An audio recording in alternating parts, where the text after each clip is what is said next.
Hello मेरे दोस्तों, मैं शंभू कुमार कॉम्पिटिटिव क्लब में आप सभी को स्वागत करता हूं। तो चलिए, आपका स्वागत है टेस्ट सीरीज की दुनिया में। बिहार दरोगा संभव एक्सप्रेस के साथ आप देख रहे हैं टेस्ट सीरीज। और आपको याद रखना है, अब की बार ले लो स्टार। अब की बार ले लो स्टार के साथ हम चलते हैं संभव एक्सप्रेस की दुनिया में, और एक्सप्रेस मेल की तरह चलते हैं। और क्वेश्चन को भी उसी तरह से हम लोग टिक आउट करेंगे। आपको एक क्वेश्चन के 4 ऑप्शन मिलेंगे। 4 ऑप्शन में कौन सा ऑप्शन सही होगा, आप सही आंसर को टिक आउट करेंगे और आपको मिलता है 5 सेकेंड। उसके बाद मैं उसको क्लियर करूंगा। तो चलिए दोस्त, आज का पहला क्वेश्चन स्क्रीन पे आपके सामने ये रहा। और पहला क्वेश्चन, निम्नलिखित में से कौन 1946 में भारत की संविधान सभा के अध्यक्ष थे। देखिएगा, ये जो क्वेश्चन है बड़ा इजी है मगर बहुत बिजी है मेरे दोस्त, है ना। और यहाँ 2-3 तरह से क्वेश्चन पूछ लिए जाते हैं।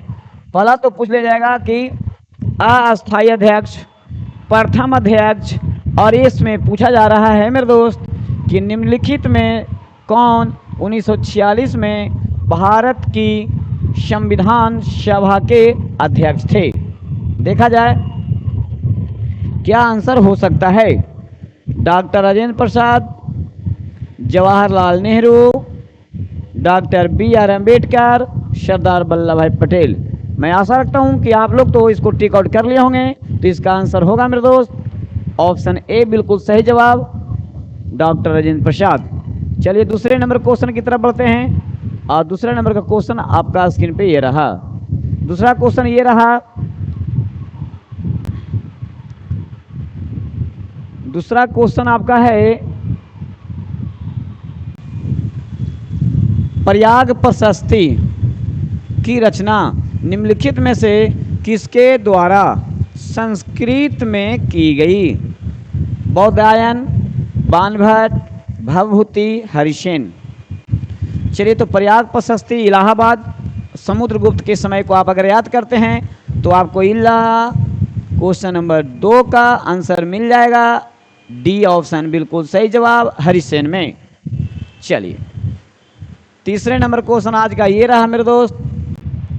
चलिए, अंगूर की खेती, उपज और कटाई को निम्नलिखित में से किस नाम से जाना जाता है। अंगूर की खेती पता होगा, हॉर्टिकल्चर, पिसिकल्चर, विटिकल्चर और सेरिकल्चर। इसमें सारे कल्चर आप लोग को याद ही होगा। तो एक इजी क्वेश्चन के साथ मैं आपके लिए लेकर के आ गया हूँ। अंगूर की खेती कहा जाता है मेरे दोस्त विटिकल्चर। सी ऑप्शन बिल्कुल सही जवाब।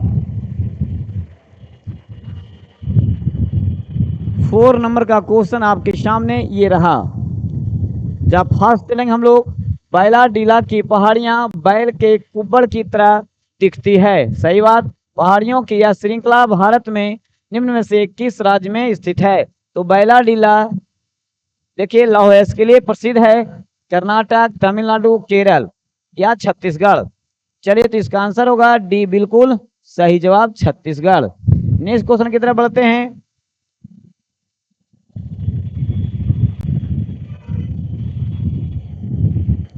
निम्नलिखित में से किसके द्वारा निर्मित समुद्र के एक संकीर्ण चैनल द्वारा श्रीलंका और भारत को जोड़ता है या अलग करता है।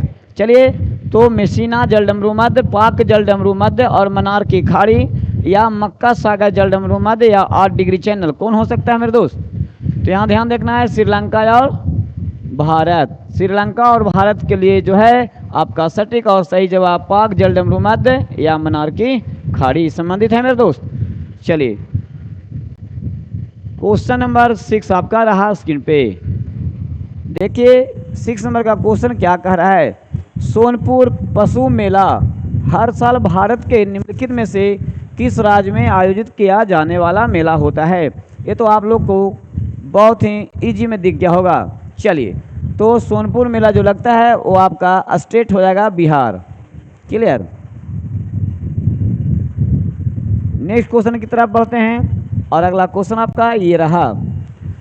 विश्व पुस्तक दिवस प्रत्येक वर्ष में किस दिन मनाया जाता है। 25 जून, 5 जून, 7 अप्रैल या 23 अप्रैल। तो चलिए, इसका होगा आंसर मेरे दोस्त 23 अप्रैल को मनाया जाता है। दिवस से क्वेश्चन था। नेक्स्ट क्वेश्चन आपका ये रहा। चलिए, फटाक आंसर करना है हम लोगों को। निम्नलिखित में से किस राज्य के कुछ हिस्सों में 400 साल पहले नहर सिंचाई की एक स्थानीय प्रणाली विकसित हुई थी जिसे कुलह कहा जाता है। ये केरल में, कर्नाटक में, हिमाचल प्रदेश में या गुजरात में मेरे दोस्त। तो कुलह नामक जो शब्द निकलता है ये जो है नहर के हिसाब से देखा गया है कि नहर जो सिंचाई के लिए होता था, इसके लिए हिमाचल प्रदेश के लिए ऑप्शन बिल्कुल सटीक और सही जवाब है मेरे दोस्त। चलिए 9 नंबर का क्वेश्चन ये है आपके स्क्रीन पे मेरे दोस्त। विश्व स्वास्थ्य संगठन का मुख्यालय किस स्थान पर स्थित है? पेरिस में है, जिनेवा में है, ब्रुसेल्स में है, एम्स्टर्डम में है। देखेंगे तो विश्व स्वास्थ्य संगठन है ना, WHO जो है, इसका आपका आंसर भी जिनेवा स्विट्जरलैंड में स्थित है, सही जवाब। चलिए क्वेश्चन नंबर 10 को देखा जाए और 10 को इस तरफ से पढ़िए। निम्नलिखित में से कौन सा सोशल मीडिया प्लेटफॉर्म है जो पेशेवर नेटवर्किंग और नौकरी तलाशने के लिए उपयुक्त माना जाता है? LinkedIn, Snapchat, Instagram, Facebook. देखने से ही आपको छट जा रहा होगा, ऑप्शन बिल्कुल सही जवाब आपको दिख रहा है, ए है इसका आंसर मेरे दोस्त, लिंक्डइन। नेक्स्ट क्वेश्चन की तरफ बढ़ते हैं और आपका ये 11 नंबर का क्वेश्चन रहा स्क्रीन पे इस तरह से। निम्नलिखित में से कौन सी एल्युमिनियम कंपनी नहीं है? चलिए तो बाल्को भी है, नाल्को भी है, हिंडाल्को भी है। तीनों ये जो है ये कंपनी है, मगर पूछ रहा है क्या? नहीं है। तो जब 3 गो है तो नहीं है में आ जाएगा नेल्को, डी बिल्कुल सही आंसर। ये जो है ये आपको नेशनल रेडियो इलेक्ट्रॉनिक कंपनी है, याद रखिएगा।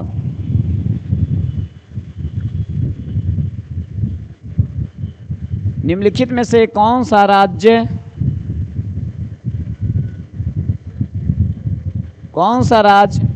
कह रहा है कि द्विसदनात्मक है? क्या है? द्विसदनात्मक है मेरे दोस्त, द्विसदनात्मक, जहां की विधानसभा और विधान परिषद होते हैं उसको हम द्विसदनात्मक कहते हैं। महाराष्ट्र, पश्चिम बंगाल, नागालैंड, असम। आप जानते होंगे कि अभी वर्तमान में 6 राज्यों में विधान परिषद हैं, याद रखेंगे। जो आपका हो जाएगा यूपी, हो जाएगा बिहार, है ना, यूपी बिहार, उसके बाद हो जाएगा महाराष्ट्र, उसके बाद हो जाएगा आपका कर्नाटक, और उसके बाद हो जाएगा आपका तेलंगाना, उसके बाद हो जाएगा आपका आंध्र प्रदेश। इसमें देखिए वो महाराष्ट्र निकल के आ गया, तो आंसर ए बिल्कुल सही जवाब हो जाएगा मेरे दोस्त। चलिए 13 नंबर का क्वेश्चन क्या कहता है जो आपके स्क्रीन पे ये रहा। 13 नंबर का क्वेश्चन है, महात्मा बुद्ध पाटलिपुत्र के विनाश के कारणों की भविष्यवाणी किए, उनमें सम्मिलित थी। क्या बाढ़ के बारे में बताया उन लोगों, अग्नि के बारे में बताया उन्होंने, या आंतरिक कला के बारे में बताया उन्हें, या इनमें से सभी, उपयुक्त सभी को बताया उन्होंने? कहा कि पाटलिपुत्रा का अगर विनाश हुआ होगा तो इन निम्न में से किन कारणों से? तो उन्होंने आंसर जो है बताया, बाढ़ के कारण को भी बताया, अग्नि को भी बताया, और आंतरिक कला। आंतरिक कला का मतलब समझ सकते हैं कि राज्य के अंदर में ही, है ना, आंतरिक मतभेद के कारण भी विनाश हो सकता है। मगर बताना है कि बाढ़ का क्यों बताया होगा, क्योंकि पाटलिपुत्रा जो है गंगा और सोन, है ना, और देखेंगे तो उत्तर से गंडक, यानी कि कई तरह के 2-3 नदियों के संगम पर ये बसा पड़ा है, तो बाढ़ होने से हो सकता है विनाश हो सकता है। और अग्नि को क्यों बताए होंगे? क्योंकि पाटलिपुत्रा के अधिकतर जो महल थे वो लकड़ी का बना हुआ होगा, तो हो सकता है कि अग्नि के कारण वो सब जल के नष्ट हुआ होगा, उसका भी उन्होंने बताया। यानी बाढ़, अग्नि और आंतरिक कला तीनों को उन्होंने उपयुक्त माना है, इसलिए इसका आंसर डी बिल्कुल सही जवाब होगा मेरे दोस्त। 14 नंबर का क्वेश्चन आपके पास ये रहा। 14 नंबर का क्वेश्चन है, ये है कोई वस्तु यदि स्थिर है निश्चित वेग से एक सीधी रेखा पर गति कर रही है, तो यदि उस पर कोई बाह्य बल नहीं लगाया जाए तो वह अपनी प्रारंभिक अवस्था में ही बनी रहती है। आप लोग आंसर तो समझ गए होंगे। यह कथन किस नियम से संबंधित है? पिछले कई वीडियो में भी इस तरह के क्वेश्चन हम बता चुके हैं। न्यूटन का घर्षण नियम, न्यूटन का गति का प्रथम नियम, या गति का द्वितीय नियम, या गति का तृतीय नियम। चलिए, तो जो आप पढ़ा स्टेटमेंट देखा अपने कथन, उससे पता चलता है कि आपका ऑप्शन बी बिल्कुल सही जवाब, न्यूटन के गति का प्रथम नियम। चलिए, 14 नंबर क्वेश्चन हो गया। अब आपके स्क्रीन पे रहा 15 नंबर क्वेश्चन। 15 नंबर क्वेश्चन देखिए क्या कह रहा है। 15 नंबर क्वेश्चन ये है आपके स्क्रीन पे कि 20 मीटर सेकेंड इनवर्स 1 के एक समान वेग से गतिमान एक कार पर ब्रेक लगाने पर यह 10 मीटर दूरी चलकर विराम में आ जाती है, तो त्वरण का मान बताना है। त्वरण का मान बताना है 20 मीटर सेकेंड इनवर्स 2 कह रहा है कि माइनस में बता रहा है कि 20 मीटर सेकेंड इनवर्स 2, फिर कह रहा है माइनस में 40 मीटर सेकेंड इनवर्स 2, एक प्लस में कह रहा है 2 मीटर सेकेंड इनवर्स 2। क्या होगा मेरे दोस्त? इसका आंसर जो होगा आपका बी बिल्कुल सही जवाब, -20 मीटर सेकेंड इनवर्स 2। चलिए, क्वेश्चन नंबर 15 हो गया और क्वेश्चन नंबर 16 स्क्रीन पे रहा ये।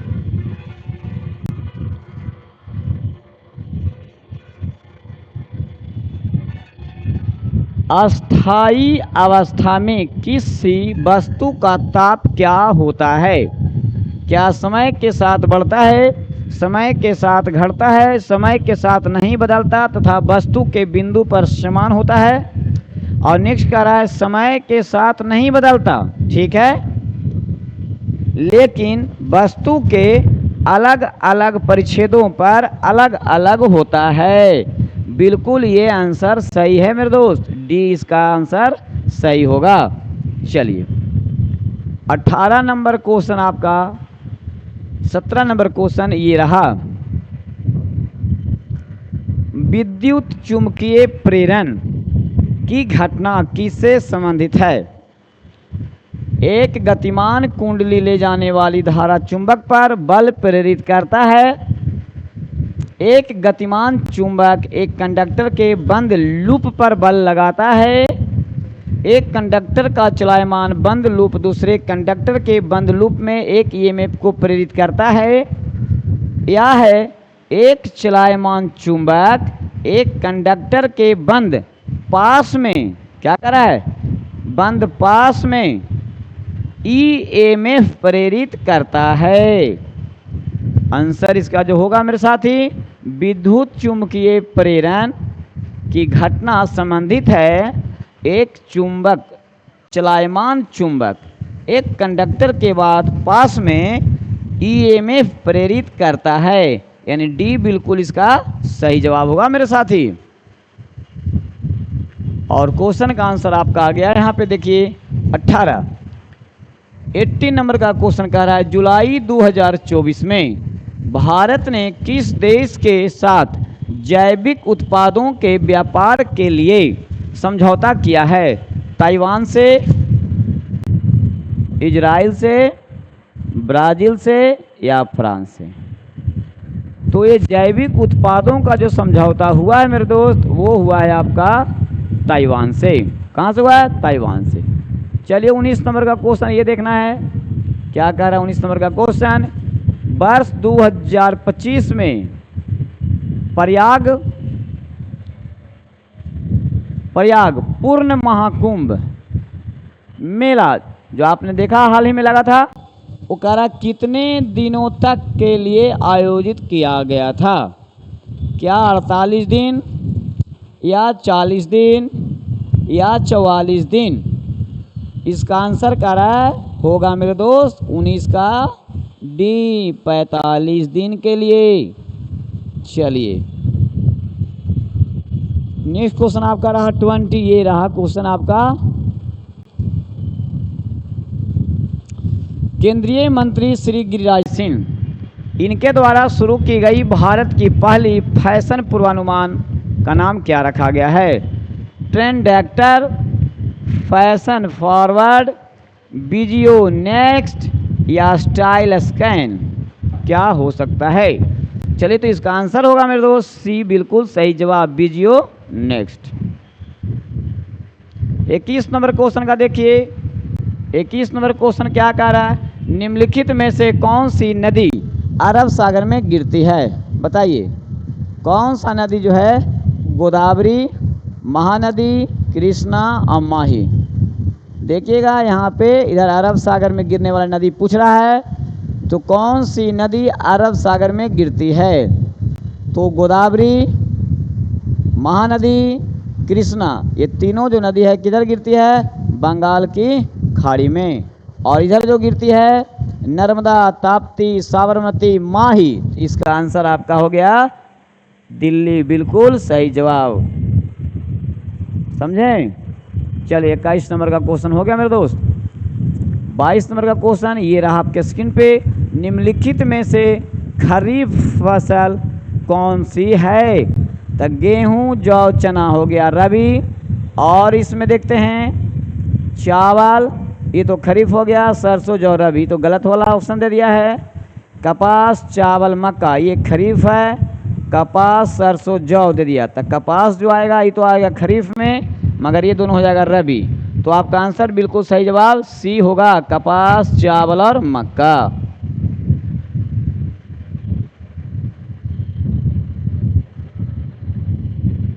चलिए आपका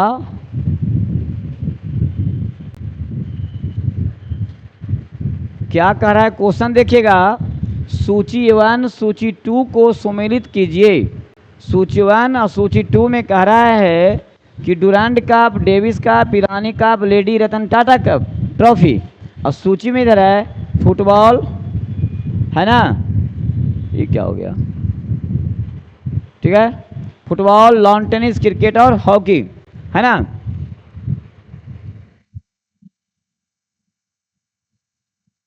ठीक है ना। अब इसको मिलान करना है कि कौन से कप को या ट्रॉफी को कौन से खेल से मिलाना है। देखते हैं मिला के। डुरांड कप जो आपको ज़्यादा इजी लगे उससे मिलाइए। डुरांड कप फुटबॉल, ठीक है। Davis cup lawn tennis. Irani cup cricket. Lady तो लगातार हो गया जी। Lady Ratan Tata trophy hockey, तो अजब हो गया। तो सब सामने सामने है, यानी एक का एक, दो का दो। चल ठीक है, तो 1 2 3 4 लगातार देख लीजिए। 1 2 3 और 4, यानी किसमें ऑप्शन है? ऑप्शन ए बिल्कुल सही जवाब है मेरे दोस्त। चलिए क्वेश्चन नंबर 23 सूचीबद्ध वाला था, है ना। अब अगला क्वेश्चन आपके सामने ये रहा। 1946 के 9 सैनिक विद्रोह के बहादुरों को आत्मसमर्पण के लिए किसने तैयार किया था? गांधी और पटेल, पटेल और नेहरू, नेहरू और जिन्ना, और जिन्ना और पटेल। सरदार वल्लभ भाई पटेल और मोहम्मद अली जिन्ना, इसने दोनों मिलकर ही तैयार किए थे। चलिए आंसर डी बिल्कुल सही जवाब। 25 नंबर क्वेश्चन आपका ये रहा स्क्रीन पे मेरे साथी। 9 सैनिक विद्रोह में हिंदू मुस्लिम एकता पर किसकी टिप्पणी थी कि हिंसात्मक कार्यवाही के लिए हिंदू और मुसलमानों का एक होना, है ना, अपवित्र बात है। कौन बोल रहा है भैया? जीना, लॉर्ड बेवेल, पटेल और गांधी जी। कौन बोल रहे होंगे? तो आंसर डी गांधी जी बिल्कुल सही आंसर होगा। चलिए फटाफट आंसर करते हैं हम लोग। भारत विभाजन के समय विभाजन काउंसिल का अध्यक्ष कौन था? लॉर्ड माउंटबेटन, जवाहरलाल नेहरू, मोहम्मद अली जिन्ना या क्लेमेंट एटली। है ना। तो भारत विभाजन के समय क्लीमेंटली जो था वहाँ का प्रधानमंत्री था, ध्यान रखिएगा। और आपको पूछा जा रहा है विभाजन काउंसिल का अध्यक्ष कौन था, तो इसका आंसर ए लॉर्ड माउंटबेटन बिल्कुल सही आंसर होगा।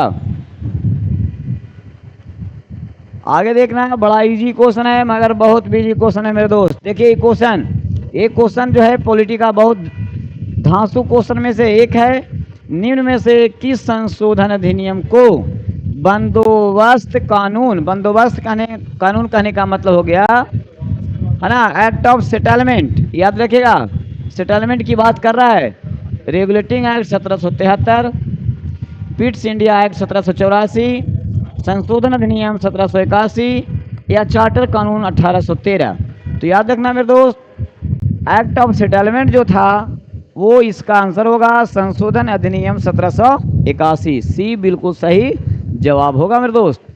चलिए 28 नंबर क्वेश्चन आपका ये रहा स्क्रीन पे, क्या कह रहा है इसको देखते हैं। निम्न में से भारत के किस राज्य में चांदी उपलब्ध नहीं है? नहीं है, झारखंड है, आंध्र प्रदेश है, उड़ीसा है, कहाँ नहीं है मेरे दोस्त? तो कह रहा है कि गुजरात में नहीं है, डी बिल्कुल इसका सही जवाब होगा मेरे साथी। आगे चलते हैं, देखना है सूर्य का अवलोकन करने वाले पहले भारतीय अंतरिक्ष मिशन का नाम क्या है? जो सूर्य का अवलोकन करे, ये तो पकड़ा जाएगा आपको ऑप्शन देखते के साथ, गगन 1, Aditya L1, Aditya C1, Bhaskar T1। ये कई एग्जाम में पूछ लिए गए भी और आगामी एग्जाम में आने वाला भी क्वेश्चन है मेरे दोस्त। तो याद रखिएगा इसका जो होगा आदित्य L1 सही जवाब होगा मेरे दोस्त।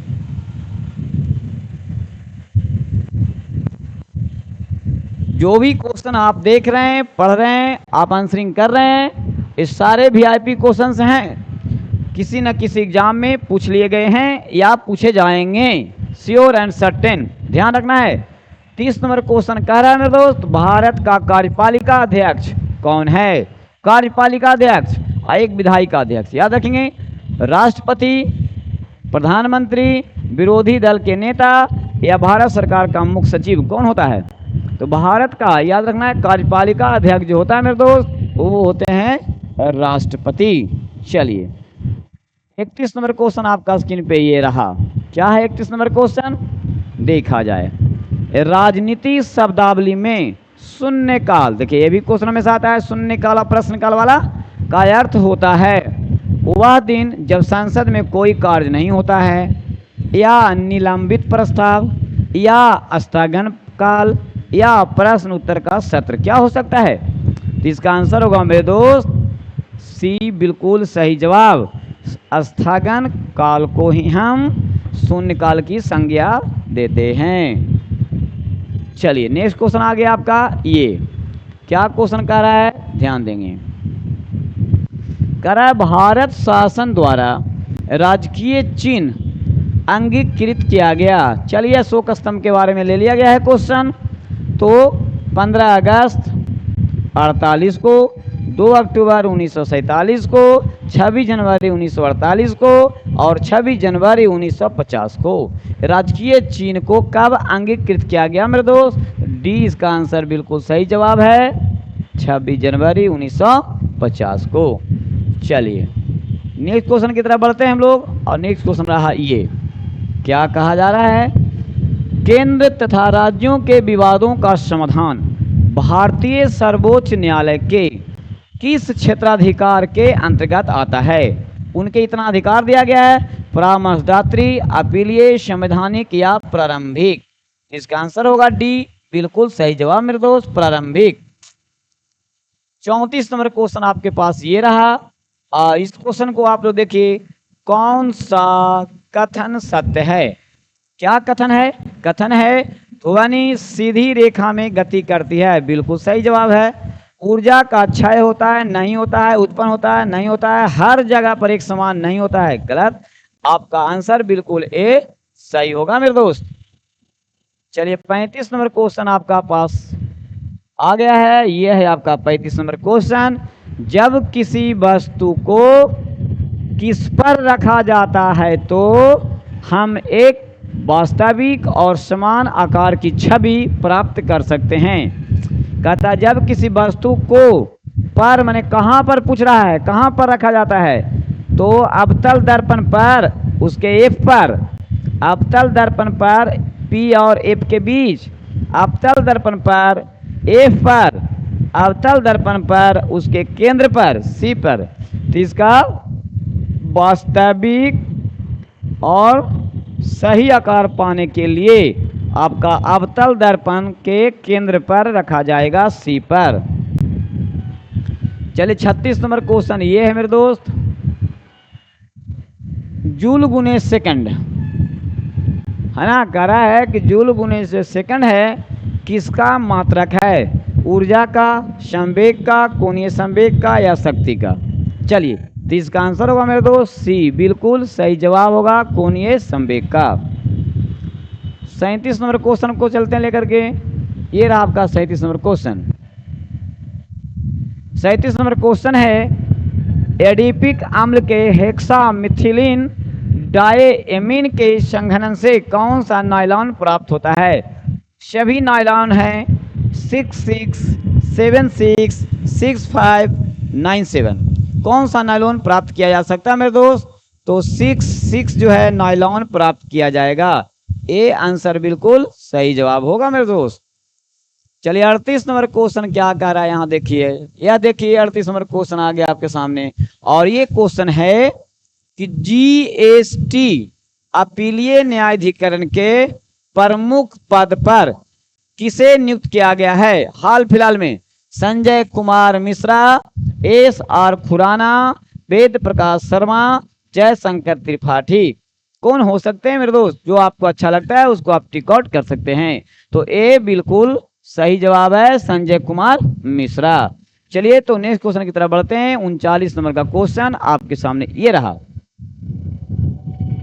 39 नंबर का क्वेश्चन कह रहा है स्पोर्ट्समैन ऑफ द ईयर 2024। चलिए करंट क्वेश्चन को पकड़िए, किससे सम्मानित किया गया, गुरु बख्शिन, पी आर श्रीजेश, मन्नू भाकर या स्वप्निल कुशाले। तो sports man of the year 2024 से स्वप्निल कुशाले को सम्मानित किया गया है, यानी 39 नंबर क्वेश्चन का आंसर डी बिल्कुल सही होगा। कुशाले जो हैं क्या खेलते हैं, तो ये शूटिंग, क्या करते हैं भैया, ये शूटिंग करते हैं, याद रखिएगा ये शूटिंग करते हैं, है ना। बाकी आपको ये देखना है गुरु बख्शिन, है ना, ये क्या खेलते हैं, लगता है ये हॉकी खेलते हैं जी। पी श्रीजेश भी शूटिंग करते हैं, और मन्नू भाकर क्या करते हैं, आपको कमेंट में बताना होगा। चलिए ध्यान देना है क्वेश्चन नंबर 40। आप क्वेश्चन नंबर 40 पे पहुंच चुके हैं। बिहार का पहला ह्यूमनाइड रोबोट क्या है, बिहार का पहला ह्यूमनाइड रोबोट क्या है। एक इसमें याद रखना है आपको, कभी कभी पूछेगा प्रिंटिंग,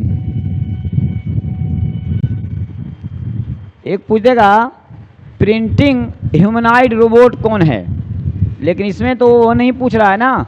बिहार का पहला ह्यूमनाइड रोबोट क्या है, इसका आंसर होगा आपका सुमेध।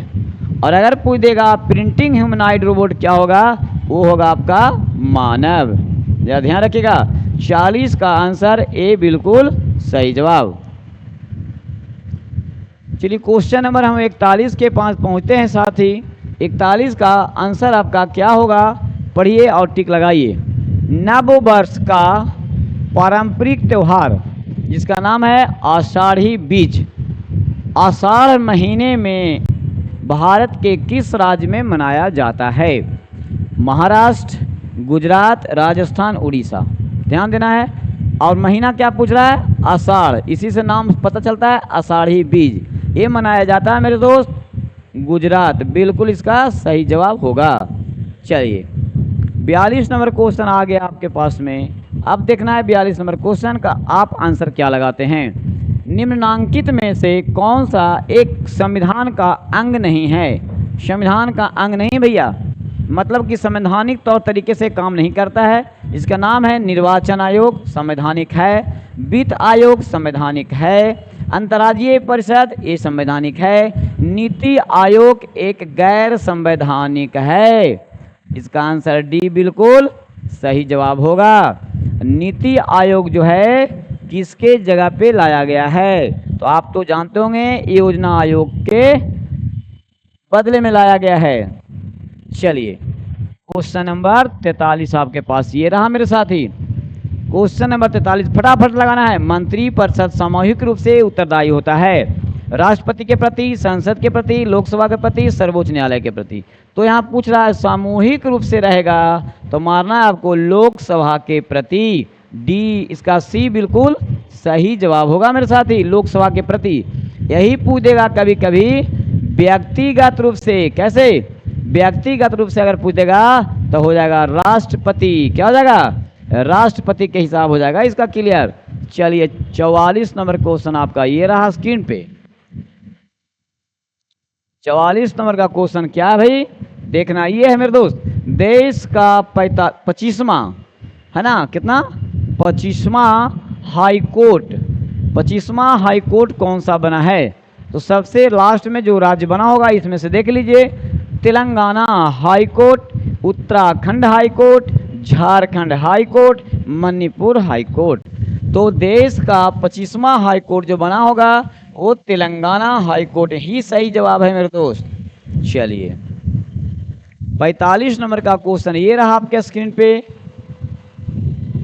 विश्व हिंदी दिवस किस तिथि को मनाया जाता है। 12 जनवरी, 10 जनवरी, 11 जनवरी या कह रहा है 10 जनवरी। 12 जनवरी, 13 जनवरी, 11 जनवरी या 10 जनवरी, क्या होगा? यहाँ ध्यान देना है, हिंदी दिवस नहीं पूछ रहा है, यहाँ पूछ रहा है विश्व हिंदी दिवस। 10 जनवरी को इसका आंसर बिल्कुल सही जवाब होगा मेरे साथी। इसमें अगर सिर्फ पूछेगा विश्व हटा देगा हिंदी दिवस तो आप लगाएंगे 14 सितंबर को मनाया जाता है। 46 नंबर क्वेश्चन आपके स्क्रीन पे ये रहा। रेशम का कीड़ा सिल्क वॉर्म अपने जीवन चक्र के किस चरण में वाणिज्यिक तंतु यानी फाइबर पैदा करता है। क्या वो जब अंडा रहता है, या वो लार्वा होता है, या वो प्यूपा होता है, या इमेगो होता है।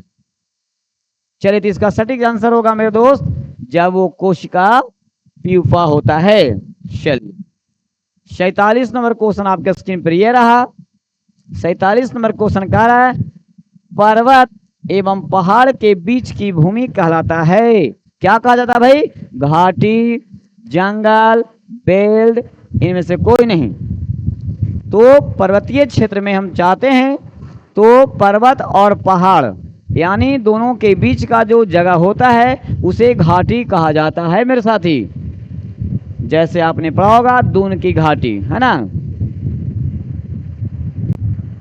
चलिए हो गया आंसर। 48 नंबर क्वेश्चन आपके स्क्रीन पे रहा ये। एक क्वेश्चन है सिल्क का सबसे बड़ा उत्पादक देश कौन सा है। जापान, चीन, मलेशिया, भारत, बताएंगे। तो चीन इसका सही जवाब होगा मेरे दोस्त। ये उत्पादक भी है और इसका ये सबसे ज़्यादा निर्यातक भी है, और भारत का स्थान आपका दूसरा होगा। चलिए आपका क्वेश्चन नंबर आ गया 49 नंबर का क्वेश्चन।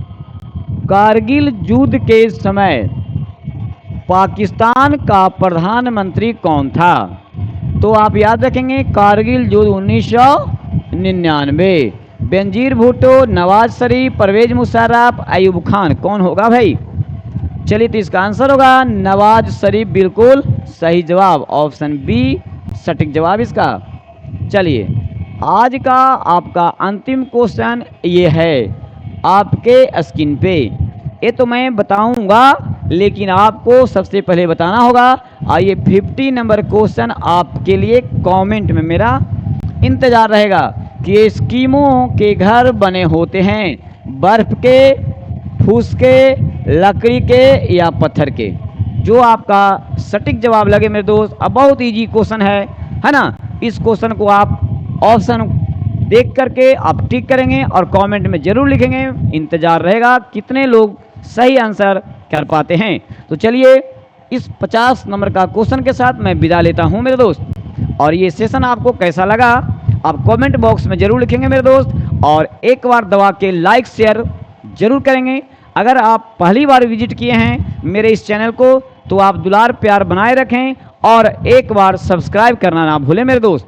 इसका नाम ही है कॉम्पिटिटिव क्लब। आपका अपना चैनल है कॉम्पिटिटिव क्लब, जिसे आप सब्सक्राइब कर लें, है ना।